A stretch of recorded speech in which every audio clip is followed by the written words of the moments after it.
Welcome to another episode of Mind Your Business, the podcast. My name is Abby, and each week I will be chatting to a different independent business owner about the story behind their business journey and how they built their brand. Enjoy the episode. So welcome back to another episode of Mind Your Business. This week I'm joined by Louise. Hi Louise, thank Good you afternoon. so much for joining me. Now you've got a couple of businesses that we're going to cover through this episode. We're actually sat in your newest one now. So exciting. Very exciting. So exciting. So we will get to that, but I kind of want to cover, to start with, how your business journey sort of started. Like, what led you up? I know you started your jewellery company, Leviko Designs. So what kind of brought you up to starting that business? I'd never actually planned on setting up a business initially. When I fell pregnant with our firstborn, the idea had been that I would take some time out from my career to look after the kids, because we were planning on having them sort of quite quickly after each other. Right. So rather than keep going backwards and forwards to jobs and maternity leave and all that, we were in the really fortunate position that we could just about get by on one income, and felt that that was something that we would like to try and go for. About 6 months after Isaac was born, my sister-in-law gave me a bracelet making kit. I'd never made a piece of jewellery before in my life at that point. No. And I was absolutely hooked. I just loved it. I loved having an outlet that was creative. I loved sort of, looking at different ways that I might be able to turn this into something a little bit more than just a hobby. Yeah. And so as I kind of, made a few more pieces, it was coming up to Christmas, and I thought, oh, maybe I'll, try a few craft fairs locally. And they went really well. And I thought, actually, maybe this is viable as a business. I'd registered with HMRC just, for self-employment purposes by that point, just in case it did go anywhere. But after the success of that Christmas, decided that is what I wanted to do. I think there was, apart from the kind of giving me a creative outlet, it allowed me to use my brain a little bit more. It was fun, it was interesting to look at different ways I could set up as a business. But it also was really important to me as a new parent. I'd previously had some quite sort of high profile jobs, quite responsible positions in both senior management and director roles within the third sector, and as a commercial litigator for an international law firm prior to that. And suddenly I felt that we'd moved back to the UK from being abroad, we'd be to a new place where I didn't really know anybody, and nobody knew anything about me other than I was Isaac's mum. And that was a huge thing for me to get my head around. I was absolutely in love with this tiny little dependent person. But also felt that they had taken away a huge amount of my identity. Who I was, what I'd achieved. Yeah, I can imagine that as a big change. And I wasn't around people that already knew what I was capable of, who'd already seen what I could do. And so only being Isaac's mum was quite difficult, actually. And I hadn't appreciated, it sounds really sort of, I don't know, egotistical in a way. I hadn't appreciated how much of my achievements had been wrapped up in how I saw myself as a person, my identity, who I was as an individual. And suddenly having that taken away, albeit for the most beautiful, precious, amazing reason in the world, was quite hard. And so setting up my little business just was a way for me to have something other than just being a mum. Something that's all yours. Something that's mine. Something that challenges me, taxes me, that has legs, that I can work on, that I can feel proud of, that I can show my children how I've achieved something whilst I was still raising them as well.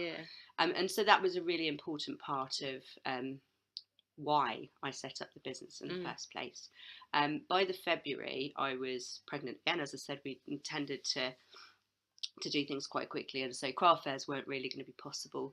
So I set up on Etsy about midway through the following year. And again, over the coming sort of months, that blew up into something which I hadn't expected at all, but really cemented the idea that I would continue to pursue this sort of as a part-time job whilst I was at home with the children, and deciding what I might like to do after the kids had gone to school afterwards. So that's how it gives you that flexibility, I suppose. Absolutely. And more importantly, means I can spend that time with the children, which is, you know, what we wanted as a family. In the first place was for the kids to have a parent accessible. So in that way, it was the best of both worlds. Yeah, well, that's amazing. So where did the name for the business come from? Where was the inspiration behind that? It's a funny one, really, because I wanted it. It felt so very personal to me for the reasons I've explained, that I wanted it to be reflective of who we were as a family, but also what we had achieved and what we'd done. So Leviko is actually my son's middle name, or one of them. It's a Papua New Guinean name, which is where we'd been immediately prior to Isaac being born. And Leviko was one of my staff members while I was living out there. And my husband and I really, really liked him. He was just one of these really kind people. Just a really nice, kind, lovely man. And we really liked the name as well. So we decided we'd like to honour our experience in Papua New Guinea and with this individual particularly, by choosing that as Isaac's middle name. So I then just added a little circumflex onto the I to make it Leviko. It sounded a bit posher. So that's how Leviko Designs came about. So was there ever any other names sort of in the run-in, or was that always the one? No, not really, actually. It was I almost try to find other options. But I kept coming back to it. Sometimes over and over there's again. Just that one, and it just just know stuck. It's right. It just stuck, and it kind of fitted with the idea of where I wanted to take the business, which was as a kind of mid to luxury range jewellery brand, and was unusual. And I think that's really important when you are when you're naming a business, is to have something that will stand out. I might have gone a little bit too far because people do struggle to say it. Pronounce it properly. But actually, you know, making sure that you are different, that you're unique, is a really important part of then branding the business to be memorable for your customers. So did you find that quite an easy process then, kind of branding yourself and finding your niche? I wouldn't say it was difficult, but it wasn't immediate. It's definitely been iterative, and I mean both in terms of the logos I use, the colour schemes, the boxes. You know, when I first started out, I could only afford little organza bags to put my jewellery in. And over time, as I've invested my sort of earnings back into the business, I've upgraded my packaging, and so the brand has developed over a period of time. Packaging's so expensive, isn't it? It is so expensive. Such an important part of the final Hugely, product. Absolutely. And again, it depends. What's appropriate will entirely depend on your market. It will depend on the product. It will depend on who you're sending it to. It will depend on the type of gifts that you're providing, or the type of service that you're providing as to what's appropriate. So you certainly don't need to go all out, and I didn't initially, but actually as my jewellery improved over time, so the packaging improved. Certainly what I was making when I first started was very basic, very simple, and the packaging reflected that. Gradually over time, my pieces have become more intricate. They've used higher quality materials, and so the packaging necessarily, I feel, should reflect that.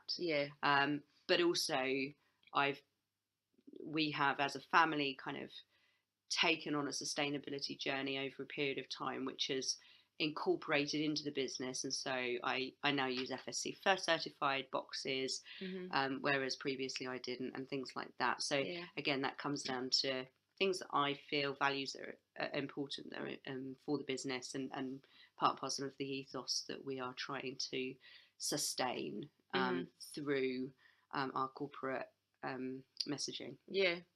So do you find it quite easy to have the inspiration for the actual products? Does that come naturally to you? The creative side.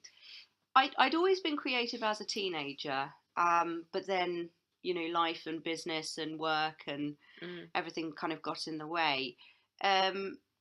Certainly, the products that I'm known for came about because they're personal to me, because they're important to who I am or to where I am. So I'm kind of well known for about 3 or 4 different ranges. So there's a solar system range that I do, which comes back to my love of sort of space and science and things like that. There's an angel and rainbow baby range which I make that raises money for SANS. We're an authorised fundraiser for them, and came about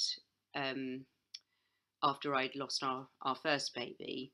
I developed this range for Pregnancy Awareness Month, Pregnancy Loss Awareness Month, to recognise my experience, but also to provide something tangible that people could open a conversation with. I think it's really hugely important that we, particularly in Baby Loss Awareness Month, as it is at the moment in October, that we continue to have these conversations.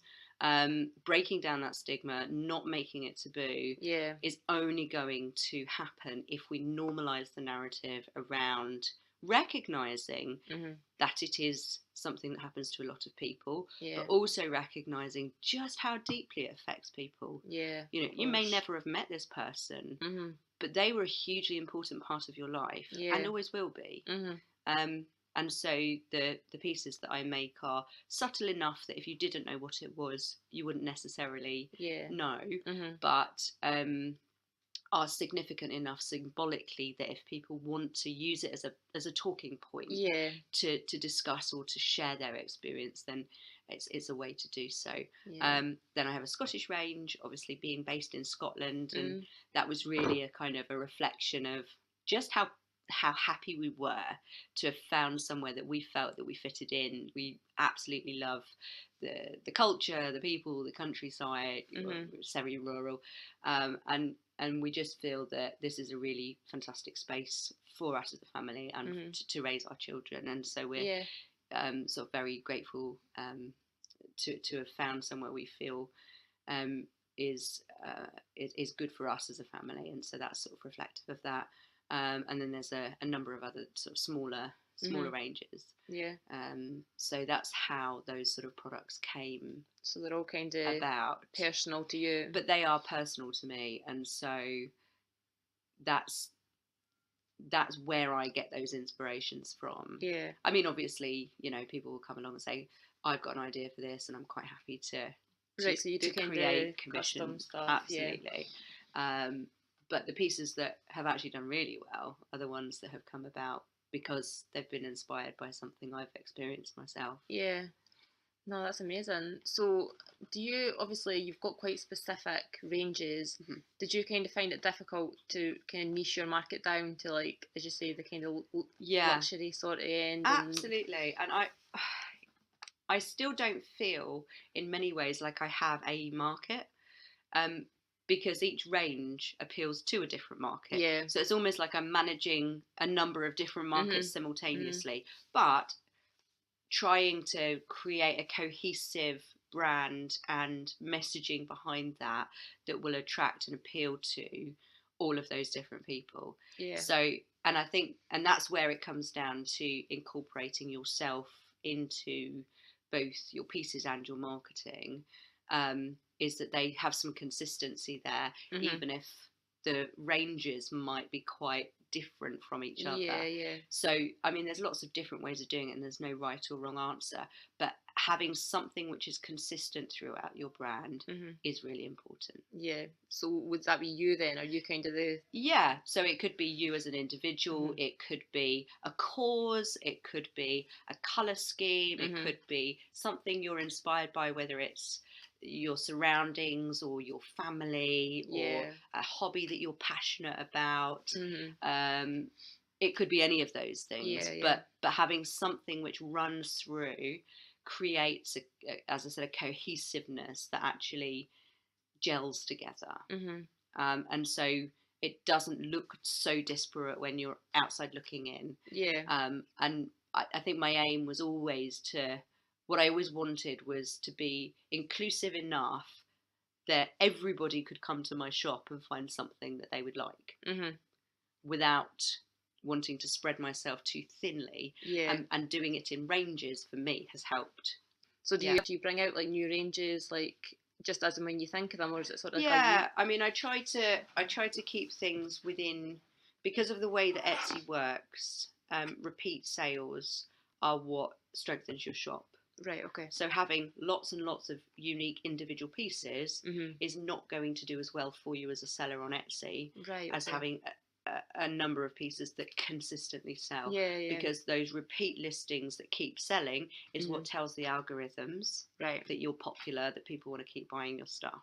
So it's a very particular model and market, which I happen to do well on. If you specialise in absolutely unique one-off pieces, it might be more difficult for you. But there are other different platforms like Folksy, for example, that you might do better on.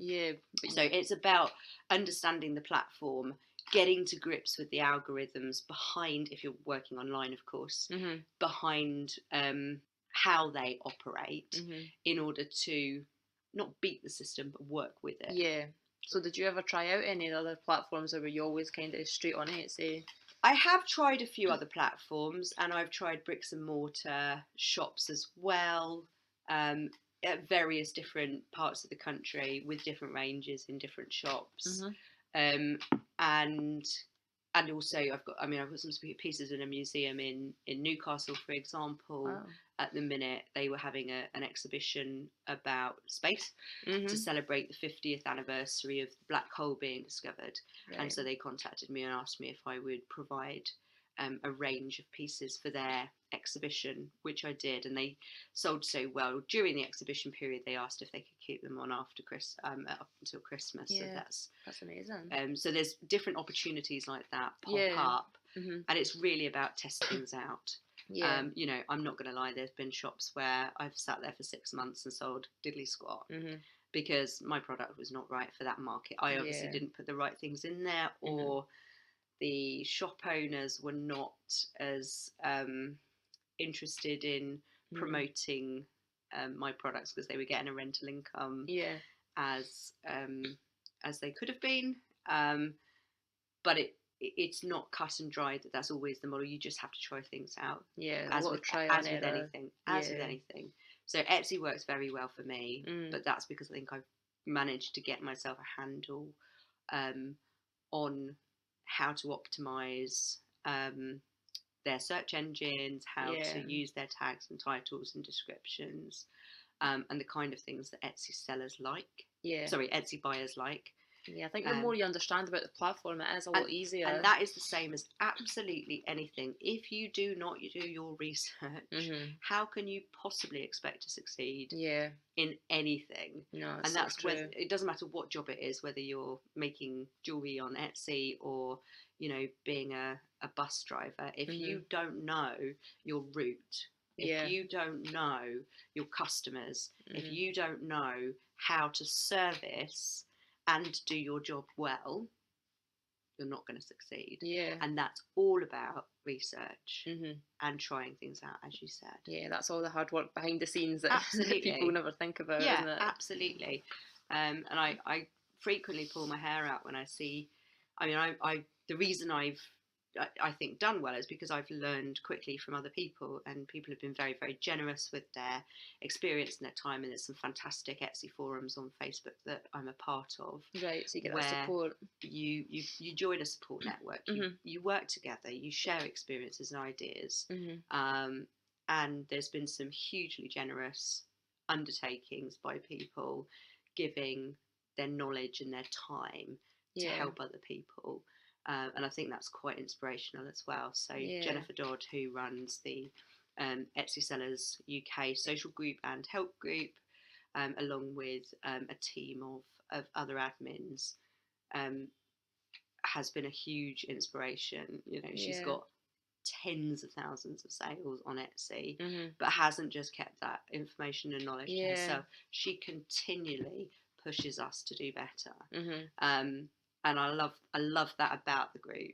I love that about the fact that, and as I've got more experience, I've been able to pass some of that back on to less experienced sellers. But it does drive me batty when people come along and go, I set up my shop a month ago and I haven't had any sales, and I know I need to work on my photos, and I know I need to work on my listings, and I know I need to work on my titles, but why am I not getting any sales? It's like, well, you just answered 3 of your own questions and you've only been open for a month, and it takes time. Yeah, of course it does. Things like that don't just happen overnight. No.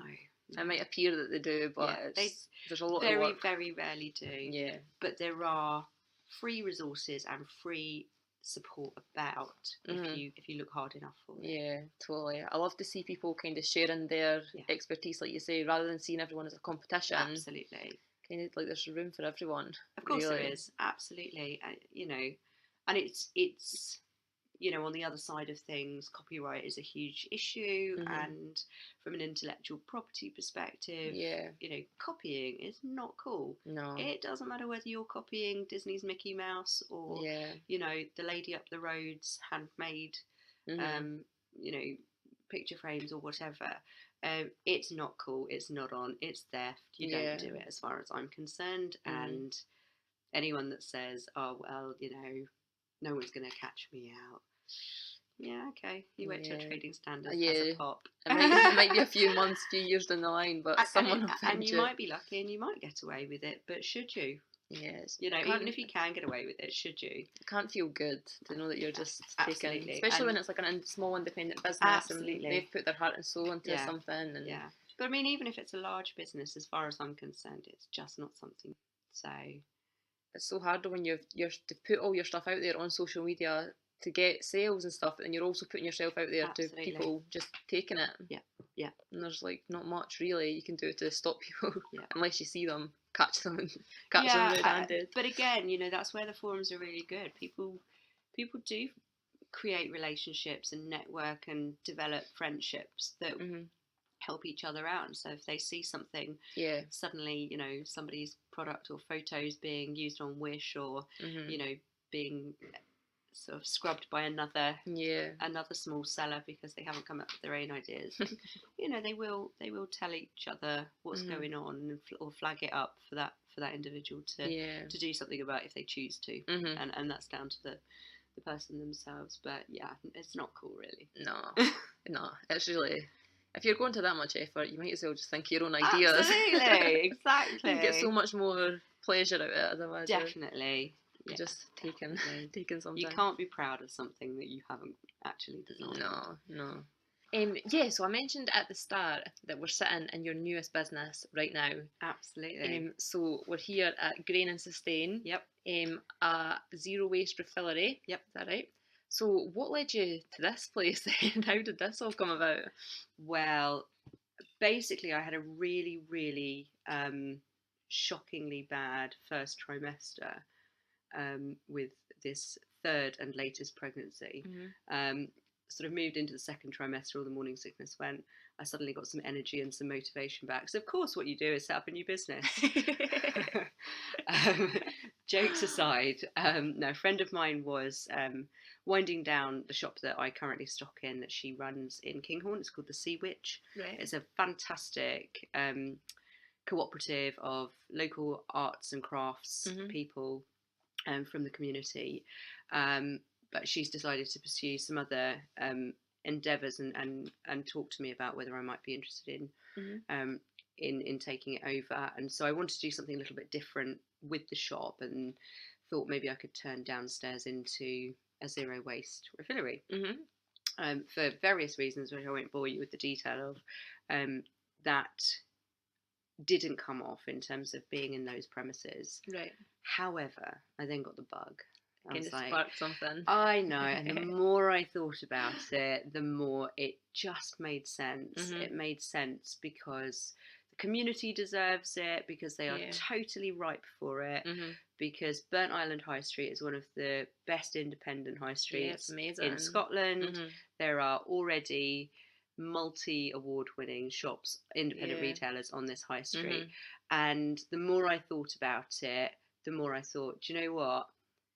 Actually, this would plug the gap in terms of the offerings on the high street for allowing and enabling people to come along and to be able to do their entire weekly shop. You totally could, yeah. From independent high street stores. You've got Macaulay's and then you've got the butchers. Absolutely. And you could do it award-winning totally. Macaulay's, award-winning Tom Courts, amazing Sinclair's fish. Yeah. And then you've got the award-winning Novelli's for an ice cream after you've done your shopping, and the award-winning Happy Go Lucky Dog Company as well. Yeah. So that's 5 independent businesses all catering for either winning awards for Scottish retailers or or catering to the food market. And I just thought, do you know what? This is absolutely the perfect community to do it. Totally. It's also a community that is hugely engaged in environmental issues. Yeah. And that is really important because the business for us is not just a commercial enterprise.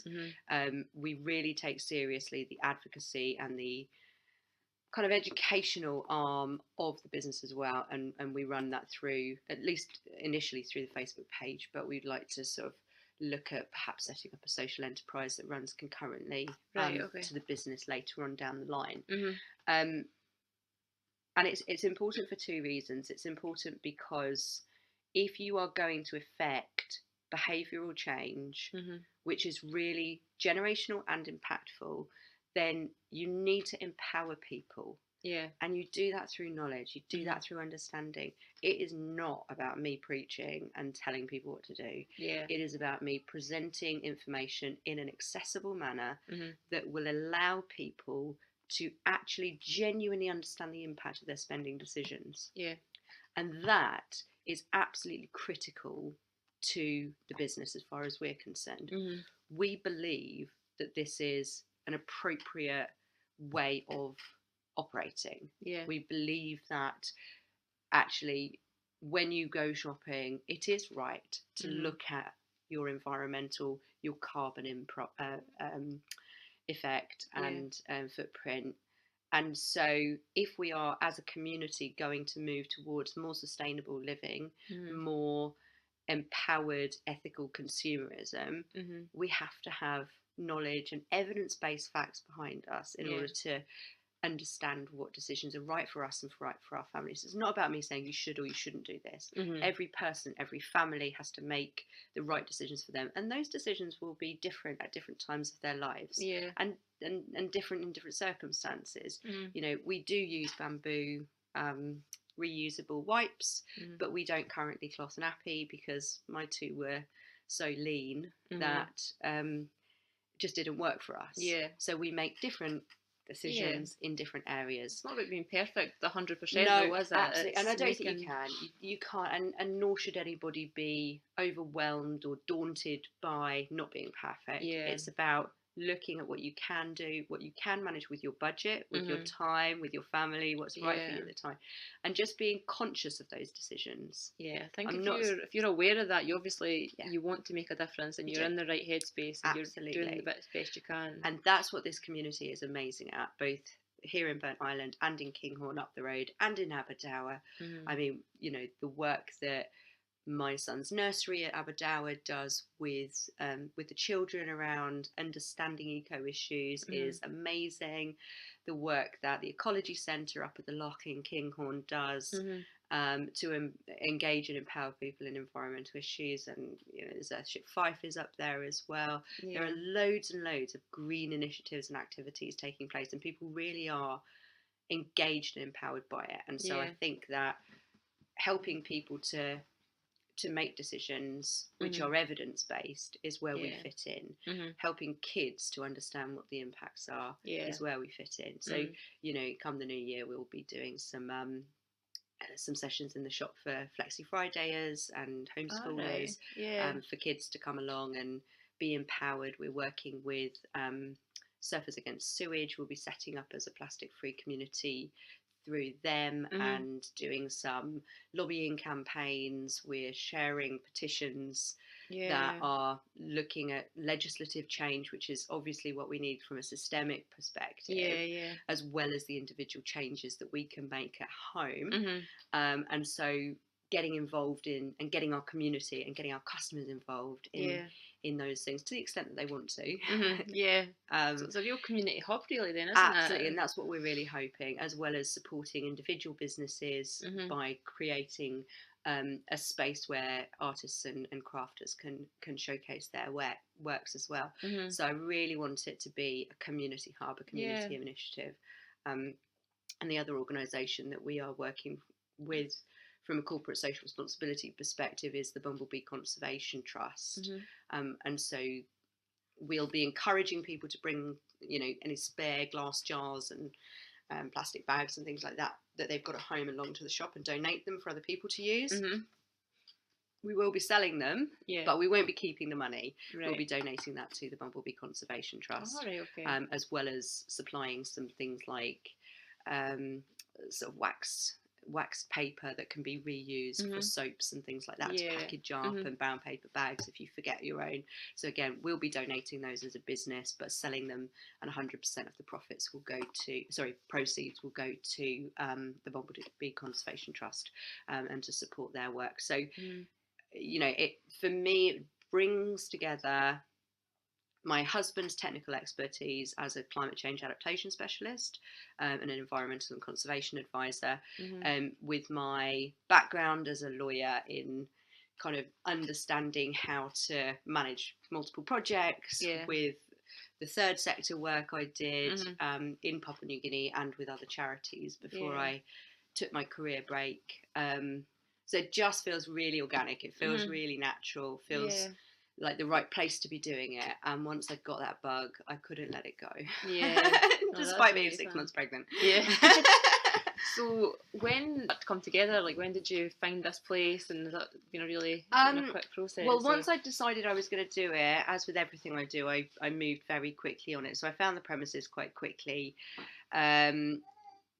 Did a huge amount of research around looking into the environmental and sustainability credentials of the stockists that I wanted to use, and I have grilled them to within an inch of their lives on their supply chains and on their packaging and on their commitment to fair trade, to ensuring that factories are operating in accordance with human rights and international standards on workers' rights, no child slavery, obviously, goes without saying, all of those kind of important issues. So I've just sort of moved really fast, getting those suppliers in place, and then it was a case of waiting for the lease. That's always the worst bit. People not moving as quickly as you want to. I I'm know, the same. I know. So I'd had hoped to be open next weekend, and I'd hoped to be in a month ago to set up. But actually, we got the keys on Wednesday, and we're opening on Saturday. So that's exciting. Though. Only a week's delay on my hoped for time for opening. As all systems go, really. Yeah. So as you can see, we are sort of making fantastic progress on getting the shop up and running. Yeah, that's brilliant. And I've been really fortunate to get some great support from friends and family around the area and outside as well. So really grateful for just how supportive the community's been. Yeah. Pattering of feet. What you got? Got some extra guests and some extra guests and helpers for the shop. There you go. Yeah, that's right. So have there been any sort of bumps along the way? Oh yeah, I mean lots and lots of bumps. There's always going to be bumps, but it's as with anything in life, it's about how you deal with it as opposed to focusing on the problem itself. There's going to be bumps. And I think how you deal with them is important, but I think also whether you let them stop you probably is tantamount to how invested you are in your business. If you see something as a problem that's insurmountable, it will be insurmountable. Totally. If you are so passionate and committed to your business and to your endeavour or enterprise that you go, do you know what, it might be a challenge, but it's also an opportunity, then you can make it work. No, that's so good though, that you're so passionate about it, and I think it shows that you're obviously. Thank you. And this is like in your family, isn't it? You Absolutely. really live this, like sustainability, and I think that's quite obvious. Thank you. When you're really genuine. So yeah, you've kind of been on social media, mainly Facebook, sort of documenting this journey. Yep. So have you found that quite an important part of your kind of marketing strategy? And absolutely. I mean, you know, when you're a small business, you are your brand, and you know, people have different levels of comfort as to how much they share of their personal lives and their individual, and that is totally up to each individual. It is 100% down to individuals to decide how much they choose to share, and you know, there's mixed ideas and mixed views on whether something should be totally business based or whether something should be, you know, incorporating, you know, yourself and your family into it as well. I take the view that, as you said, my business is my family. My family is my business. You know, they are part and parcel of, this is why I'm doing it. And so, and they're also the people that have to make sacrifices when I need to do something. And so, yeah, they're a hugely integral part of why I'm doing it, but also of the journey itself. And so I think it's really important to, you know, to recognise that things are not always plain sailing, and that, you know, we, particularly when you're a stay-at-home parent and working from home, that, you know, little people are necessarily part of that journey. And so I think that's helpful for other people to see that, you know, we're not some big corporate brand. We are a small little independent family business who loves what we do. And we hope that people will get on board with that. I think people like that, though, that kind of personal. I mean, you are your brand when you're a sole trader, and I think it's important to show people honestly who you are and what you are. And the journey to kind of get where you are. Oh, that's amazing. So my last question was if you have any tips for kind of people looking just to start out being more sustainable, if there's any kind of tips, what can they find here? Well, to be honest, I think my tips are, you know, you can come to a shop like mine or one of the other sort of, you know, zero waste or refill providers around the area, and there are lots of products you can buy. And so, for example, Hairy Balls is one of our products, and you can pop that in your washing machine. It's a couple of felt balls, and what they do is they mop up microplastics that are scooting around your machine so that they don't end up in the water system. So there's loads of really cool, really innovative products like that, which are about and switching to things like, you know, loofah scrubbers instead of disposable scrubbers, things like that. Those are things that will necessarily require an investment. There are so many things you can do that cost nothing. And it's things like, you know, don't fill your car all the way up when you go to the petrol station. It's heavy. It wastes fuel. It costs you more money. That's a really good way of reducing your carbon footprint. You know, try to get the train. Try to walk. Try to get, you know, either public transport or get your legs or your cycle in gear rather than using the car if you can. Things like keeping your fridge clean. I know it sounds really daft, but actually the amount of energy which is wasted because people don't keep their utilities clean is phenomenal. So those are really, really simple things that you can do at home without spending any money at all. You know, think carefully about whether you have to fly somewhere. That's a huge, like, carbon footprint investment. And then, you know, we're fortunate that we're moving to a space where, you know, you have to buy plastic bags in the supermarkets and things like that. So you know, get one of those little fold-up ones, stick it in your backpack, in your handbag, and then you've always got something. Rather than having to pay 5p or 10p for an extra plastic bag. And it'll save money in the long run, I suppose. Absolutely, like because it's only by actually not buying those things, not engaging in that consumerism in the first place, that we will change the manufacturers and the retailers, the big retailers, to a model where those things aren't available. So, you know, consume as little as you can in terms of plastic. You know, there's lots of debates about whether you should be recycling, you know, plastics into other things, and the sort of fashion impact of that and things. I'm not going to get into those debates now, but I'm trying to think of other easy top tips. Carry a water bottle around with you. Yeah. Get the City to Sea refill app, so you know where you can refill your water bottle. Right. Stuff like that is really important. We every week we will put up tips on our page, Right.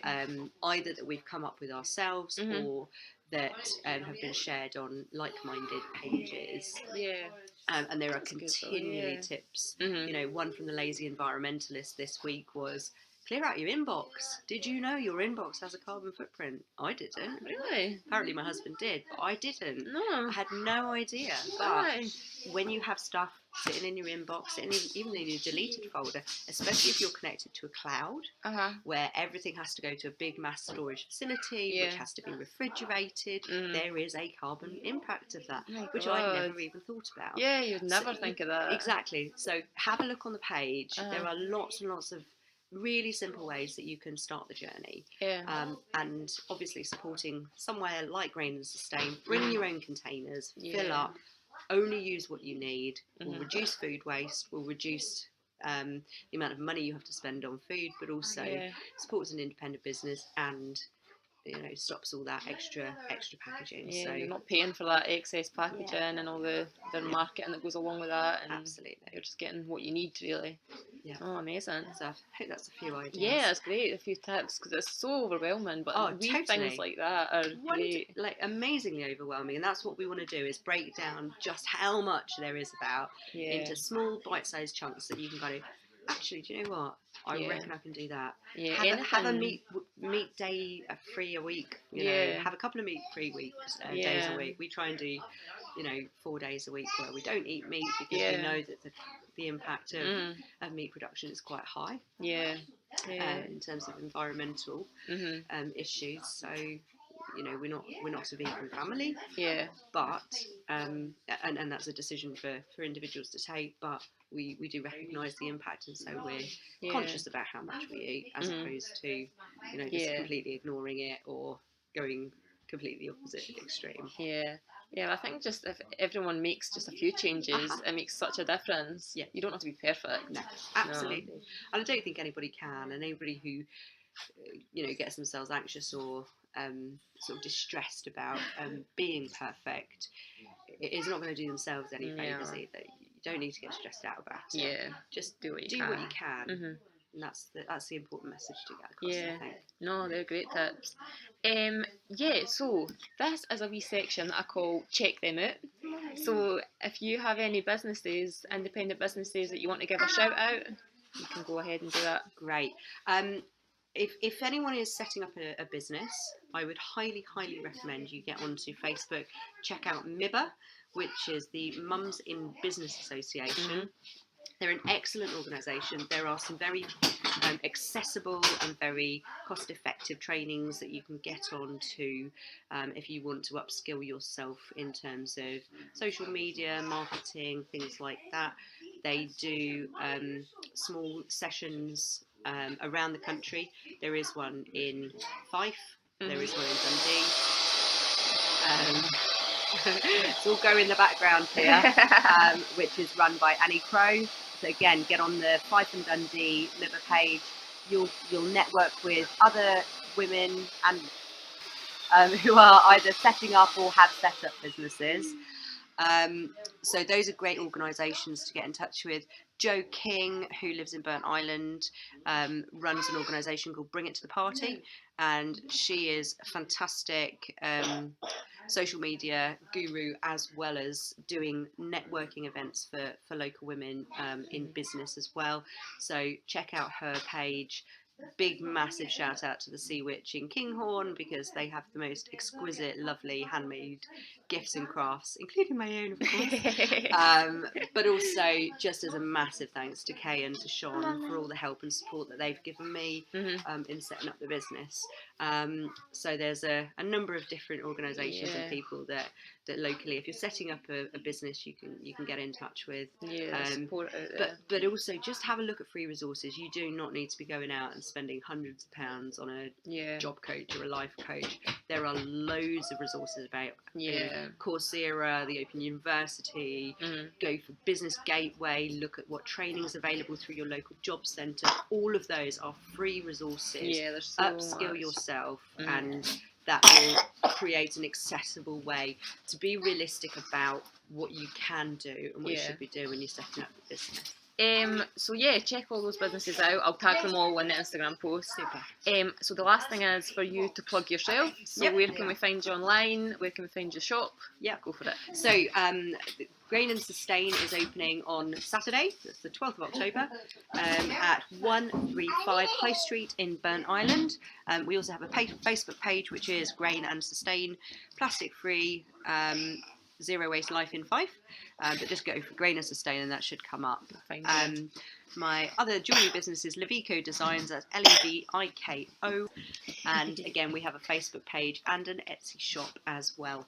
Amazing. Definitely check all those out. Follow Louise on all those social medias. Thank you so much for joining me. Thanks, Abby. It's been great talking to you, and good luck for the opening of the place. I'll be back once you're open. I'm going to bring my tubs with me. Absolutely, Thank you so much for speaking to me. It's been great. You're very welcome. Thanks for the opportunity. And thanks for listening, and join me next week for more interviews. Bye. Bye. Say bye. That's a big wave. Thank you for listening to this episode of Mind Your Business. If you're not already, be sure to follow us on Instagram, Facebook and Twitter at Mind Your Business Podcast for updates on future guests and behind the scenes look at what we've been chatting about in this episode. See you next week.